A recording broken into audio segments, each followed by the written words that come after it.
Gary Kauf has a live report for us. Gary. We're up on Country Club at Acacia, where they're just evacuating this area right now. This fire, about an hour and a half ago, it broke out up here. It came down in the hills and just almost instantly caught 4 or 5 homes. What's happening here is the winds just swirl. You know, the fire is burning. It seems like it's kind of settling down, and then suddenly the winds will just pick up and throw it across the road, across the valley in back of us. The firefighters for the first hour didn't even have any water here. Finally, about a half hour ago, they got what they say is 10 pounds of pressure. That's 1/2 of one hose. They say it takes 20 pounds of pressure to run one hose decently. Really what they're doing in this case is they're watching this thing burn. They're going around to the back. At one point, one firefighter told me they were trying to get a perimeter around this fire, but the reality is there isn't anything they can do. The homes that are burning right now are just burning. There's no reason, there's no logic to try and pour water on them. What little water there is, they are trying to put on the homes that haven't yet caught on fire. Behind us right now, in another shot that we took a few minutes ago, you can see there's a valley behind us that is also burning away. We counted 6 separate fires going.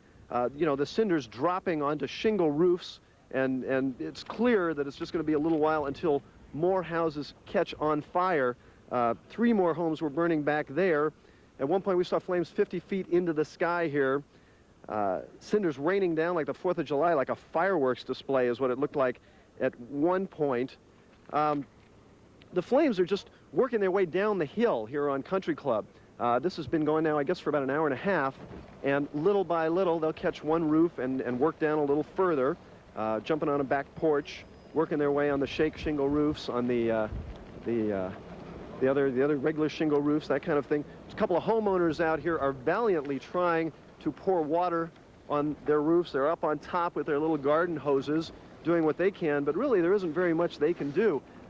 The smoke up here is so thick that at times the sky is just completely black with little spots of orange around.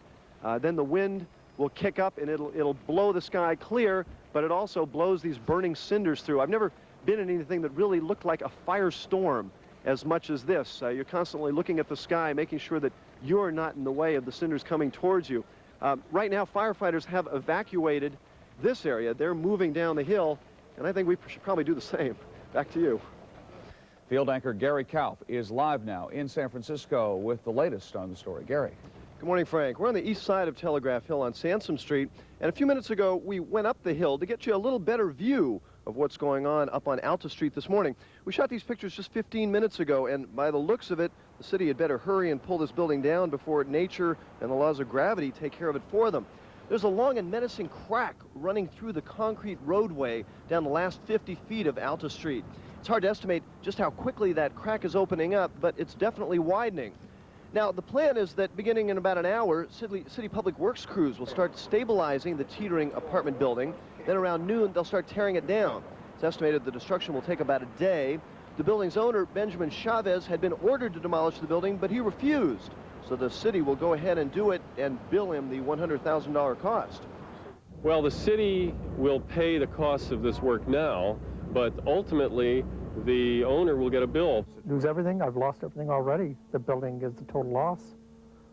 I don't know where I stand on as regards to insurance. My attorney is also exploring that. Now, the 2 buildings nearest to the apartment building on Alta will also be evacuated, as will this office building below. That's just in case something comes down before it's supposed to.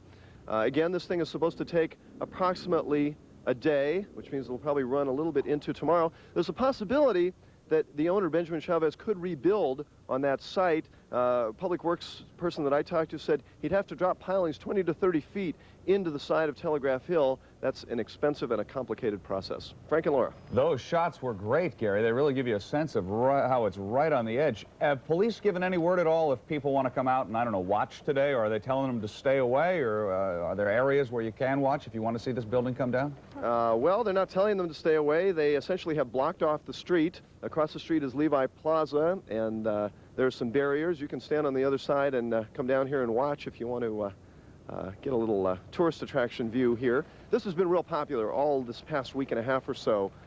You've had people out here every morning gazing up there. It's really one of those intrinsically interesting stories. Yeah. You look up and you see this gorgeous apartment building with a beautiful view ready to slide down the hill. and he's checking out